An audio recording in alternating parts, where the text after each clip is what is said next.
continuación, tendremos la ponencia del doctor Edgar Jiménez Cabrera. Es doctor en Ciencias Políticas por la Universidad Católica de Lovaina, Bélgica, y doctor en Economía por el Instituto de Altos Estudios de América Latina, de la Universidad de la Sorbona, en París, Francia. En México ha tenido cargos académicos y administrativos como miembro del Sistema Nacional de Investigadores, director general del Centro Internacional de Estudios Estratégicos. Asimismo, ha tenido cargos de docencia e investigación en universidades de América Latina y como coordinador del programa de posgrado. Agradecemos el honor de su presencia, doctor Edgar Jiménez Cabrera. Bien, muchísimas gracias por la invitación a participar en este primer foro de cooperación, en particular al doctor Humberto Terreco, rector de CRESUD, así como a las instituciones patrocinadoras de este foro. Me refiero a la Universidad Intercultural de Chiapas, a la Secretaría de Educación Pública y al Gobierno de Chiapas. Agradezco también la posibilidad para participar en esta primera mesa con los colegas, al doctor Concheiro, doctor Coraza, doctor Barrientos y el doctor Mancera. Esta primera mesa dice relación con el contexto centroamericano. Permítanme hacer el intento de compartir con ustedes este análisis en tres dimensiones: el económico, el social y el político. Hay indicadores que dan cuenta de la problemática en la que se ubica Centroamérica. Para algunos organismos multilaterales, la complejidad se acentuó. Por lo tanto, es posible hablar de una mayor complejidad económica y social acompañada de una enorme vulnerabilidad social. Ese es un enfoque importante. Para otros organismos, la región observa una situación equivalente a una economía de guerra. No comparto esta opinión, sin embargo, conviene mencionar de que hay enfoques de esta naturaleza. La CEPAL también, por su parte, señala de que la pandemia ha puesto al descubierto las limitaciones estructurales, sobre todo económicas y sociales de la región. En esta perspectiva, compartiré, permítame hacerlo, algunos indicadores en estos tres planos. A nivel económico, es ya conocido que la región tiene una alta dependencia de la economía de los Estados Unidos, tanto a nivel de exportación como de importación. Más del 50% de este flujo comercial se realiza con Estados Unidos. Los productos primarios no minerales como porcentaje de las exportaciones son importantes. Es el caso de Guatemala, el 70%, El Salvador, el 59% y Honduras, el 81%. Esto da cuenta de la importancia económica que asiste a esta relación con el país del norte. De igual manera, otro indicador significativo de la problemática actual es que las reservas de los 5 países equivale al 8% de las reservas de Brasil, imagínense, o al 20% de las reservas de la República de Chile, que da cuenta de la fragilidad e inestabilidad o del desequilibrio económico que provoca una situación de esta naturaleza frente a la recesión que hoy vive el mundo contemporáneo o de una situación equivalente a la que se dio en el 2008 o 2009. En este plano también destaca otro aspecto que es la reducción del turismo. No se trata evidentemente del turismo equivalente a Francia, España o incluso México, Brasil. En el caso de Centroamérica, la reducción se ha dado debido a la pandemia entre el 25 y el 40%, y me refiero a los casos de Guatemala y Costa Rica. Javier Gorostiaga, ex jesuita, porque falleció hace poco, docente e investigador de la Universidad José Simón Cañas de El Salvador, también estuvo en Guatemala, señaló en su momento que la economía centroamericana se basa en una economía de postre. Significativo lo que él planteaba, refiriéndose a una exportación de frutas, de azúcar de caña, de café y de algodón. Esto también, de alguna manera, nos indica la situación económica de los países que estamos mencionando. Algo importante, pero no solo es particularidad de Centroamérica, es de todo el continente latinoamericano, la parálisis de la economía a nivel interno y a nivel regional, el intercambio regional, etc. Algo importante también que debemos mencionar es un mayor endeudamiento externo. Esto debido a la misma situación, el estancamiento, la caída de las exportaciones, importación, etcétera, que va en el caso de Centroamérica entre el 72 y el 90% del PIB. Esto deja un escaso margen de maniobra a los países de seguir endeudándose o de recurrir a nuevos endeudamientos y panoramas realmente complicados. El otro problema, debido a la dependencia, por eso lo menciono, de la economía norteamericana, es el impacto que puede generar una probable recesión económica de Estados Unidos, y ya lo menciona la OCDE y lo menciona el Fondo Monetario, que Estados Unidos se contraerá este año en menos 8.5%, además del desplome de la economía mundial, planteado también por el Fondo Monetario, en menos 8%. Esto traerá, sin duda alguna, problemas en términos de impacto y de consecuencias, si me permiten plantearlo, para Centroamérica. Y la recesión económica de los países de la región, debido a este panorama que estamos mencionando, es igualmente significativo. El Salvador, menos 3.1%, Nicaragua, menos 5.9%, Guatemala, menos 1.5%, Honduras, menos 3%, y Panamá, incluso Panamá, menos 2.3%. En esta perspectiva, evidentemente, el panorama hace que la totalidad de los países integrantes de Centroamérica estén ya en una situación de recesión. Si nosotros incluimos otra variable importante, China, o la importancia de China en algunos países del continente sur, es ya es el segundo socio comercial que adquiere relevancia importante: Brasil, Argentina, Perú, incluso Chile, etc. En Centroamérica la presencia china es reciente. Costa Rica abrió sus relaciones, inauguró sus relaciones en el 2011. Se suscribió un tratado de libre comercio ese año. Panamá reconoció a Beijing en el 2017. Y algo importante, por eso menciono Panamá, es el segundo mayor usuario del canal después de Estados Unidos. Esto le otorga, evidentemente, un rol importante a Chile.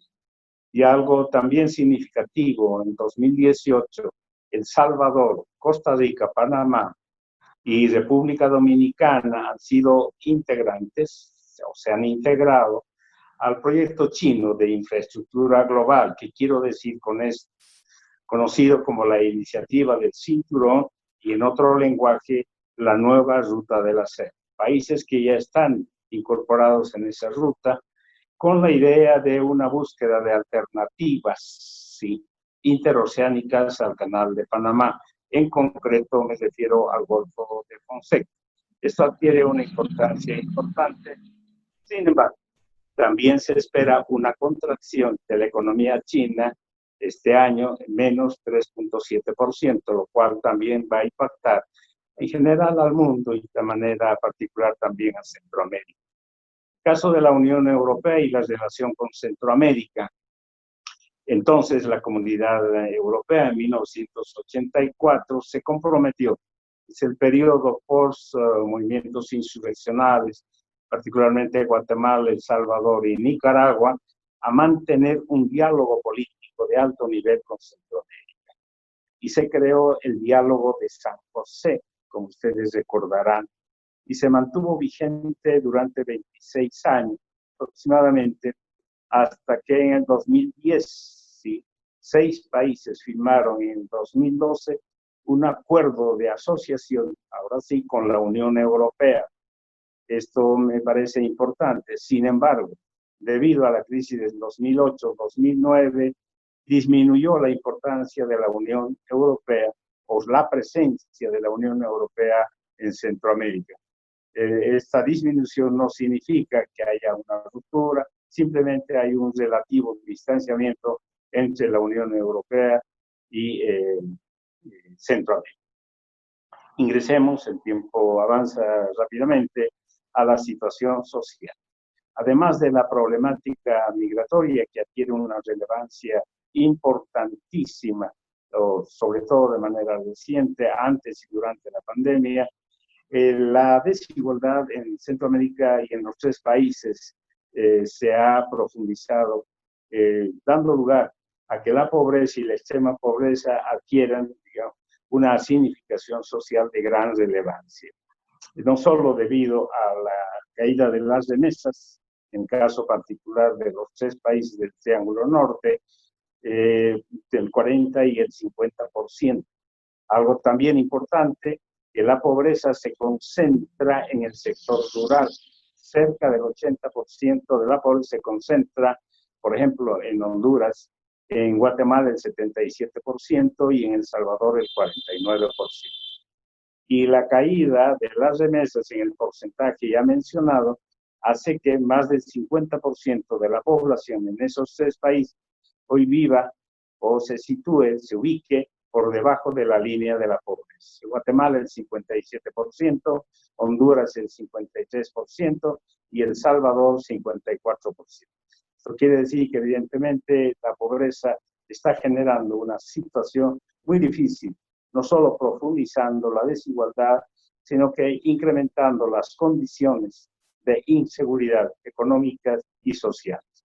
A lo que se suma la violencia y la delincuencia, sobre todo y con mucha claridad en los cinturones de miseria, Guatemala, El Salvador, Honduras y también en otros países de Centroamérica.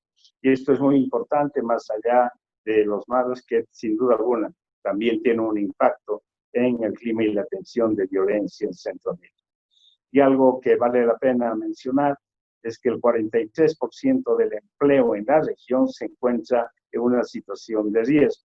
Sector industrial, manufacturero, turístico, agrícola, etcétera, etcétera, reportado estos datos también por la CEPAL. A nivel político, ¿qué es lo que podemos plantear? La región asiste a una democracia inconclusa. Esto es importante subrayar.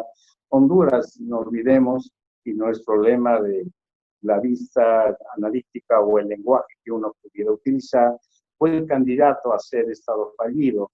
Recordarán el informe en 2004 del PNV, sin embargo no se llegó a ese nivel. Lo cierto es que la región asiste a una democracia inconclusa. Muchos otros autores han mencionado la necesidad de distinguir entre Estado fallido, democracias fallidas o gobiernos fallidos. Por lo tanto, será posible incluir estos instrumentos analíticos para caracterizar la democracia en la región centroamericana. Existe además un problema serio de corrupción y de impunidad y una debilidad del Estado de Derecho, junto a y a la par una profunda crisis de los partidos políticos, que es la expresión institucional de una crisis de representatividad política y social de la región centroamericana.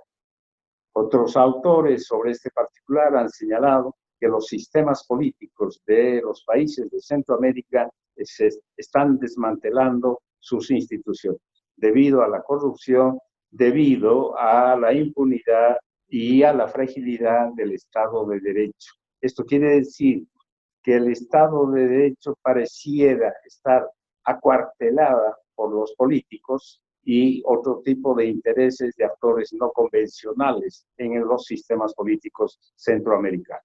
Algo también importante es que Centroamérica asiste a una reconfiguración del mapa político y geopolítico regional. En este campo, no olvidemos que en el pasado inmediato, 80, en la década de los 80, 70, 80, Centroamérica tenía un papel geopolítico importante.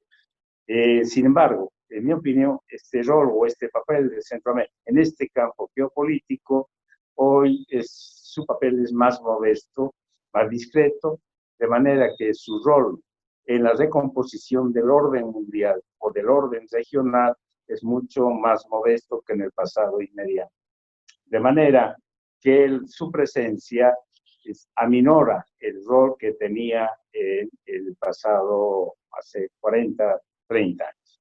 Esto nos permite hablar del futuro, permítame hacerlo con mucha claridad en esta síntesis apretada y con la velocidad que estoy exponiendo este tema. La situación abre serios interrogantes sobre el futuro, o serias interrogantes, como lo queramos plantear, sobre el futuro de la integración regional. La región ha perdido, acabo de mencionar, la importancia estratégica de la región. Y esta importancia va más allá del problema del migratorio. Es una disminución de la importancia de la región para Estados Unidos. Un autor también ha mencionado de que hay una negligencia benigna de Estados Unidos hacia la región. No tiene la presencia que tuvo con El Salvador, con Guatemala o Nicaragua durante todo ese gran periodo de la insurrección o de la guerra civil. La región, por otra parte, en estas circunstancias, carece de una visión de futuro y este es un problema sin duda alguna importante que nos permite leer esta visión o la ausencia de esta visión en una situación de pospandemia o de la nueva normalidad, como hoy la prensa señala. Urge en esta perspectiva la construcción de consensos, desarrollar nuevas redes políticas de vinculación y coordinación económicas, también es fundamental. Urge un nuevo pacto que sería importantísimo sobre temas específicos a propósito de la seguridad o inseguridad regional. Se debe avanzar en la consolidación de la democracia. No es suficiente organizar procesos electorales. Es fundamental que de esos procesos surjan proyectos políticos que den contenido como forma de vida y de sociedad a la democracia centroamericana. Es importante igualmente formular políticas públicas realistas, efectivas y transparentes. En los últimos años han surgido, permítanme hacer un recorrido muy breve sobre esto que voy a decir en el campo multilateral. Han proliferado foros, los organismos y los espacios multilaterales encargados de la organización de cumbres, por ejemplo, las cumbres de las Américas, cumbres iberoamericanas, cumbres euro-latinoamericanas, muchísimas cumbres. El rol de CELAC, de manera reciente, la comunidad de estados latinoamericanos y caribeños, que han abordado temas, han proyectado en esta búsqueda de la identidad latinoamericana, centroamericana o caribeña. Y me refiero en concreto a la cumbre, por ejemplo, de la Unidad de América Latina y el Caribe, realizado en Cancún en el 2010. Ahí se plantearon problemas como la concertación política, los procesos de diálogo, la cooperación, la coordinación, las organizaciones y el papel de las organizaciones en las regiones, en las subregiones existentes. También en su momento habrá que reconocer la alternativa bolivariana. Muchos países del Caribe y Centroamérica fueron parte de la Unión de Naciones Sudamericanas, UNASUR, tanto la ALBA como UNASUR hoy están en franco declive, por no hablar de una crisis de estas dos alternativas regionales. Algo también importante que es significativo para Centroamérica es el Tratado de Libre Comercio entre Centroamérica y Estados Unidos, al que se sumó República Dominicana, firmado en el 2004. Muchos analistas en el campo económico señalan que este tratado fue el ingreso significativo, se institucionalizó el ingreso de Centroamérica en la globalización. Sin duda alguna, esto es muy importante. También debemos reconocer algunos acuerdos que plantearon la necesidad de la democracia, la paz y el desarrollo.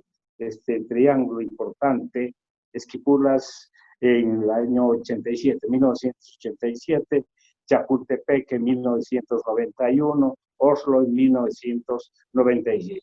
Lo cierto es que estos tres tratados hicieron posible la normalización política de la región y el relanzamiento futuro de los procesos de integración, y me refiero en concreto al sistema de integración centroamericana, SICA, ¿no? Recordarán el protocolo de Tegucigalpa del 91 dio pie a este sistema de integración.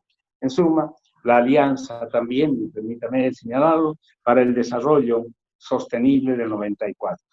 Esto, retomo todo este recorrido, hasta puede cansar un poco, pido mil disculpas, para señalar que han habido cumbres, foros, tratados, acuerdos, etcétera, etcétera. Es también importante en este campo reconocer las cumbres de cooperación y desarrollo. Me refiero al Grupo de Río, no solo para Centroamérica Caribe. Este recorrido implica, digamos, que todas estas cumbres tuvieron vigencia y validez para Centroamérica, pero también para el Cono Sur.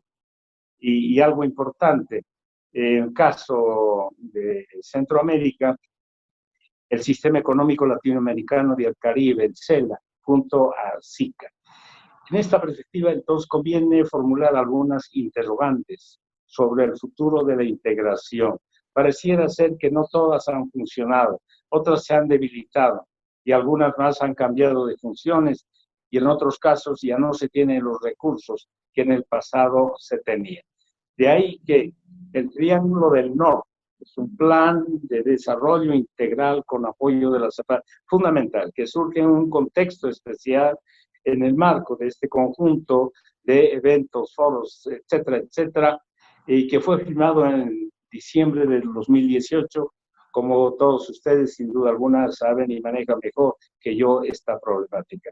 Lo cierto es que debemos recalcar que este plan de desarrollo integral significa en los hechos una declaración política por su alineamiento a la Agenda 2030. Y la CEPAL presentó este documento acompañado de un diagnóstico sobre la región en el siglo XXI.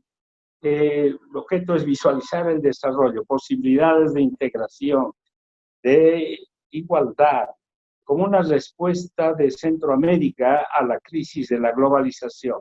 Muchos señalan que se asiste a una crisis y otros mencionan de que la desglobalización debido a la pandemia está dando lugar a la desglobalización.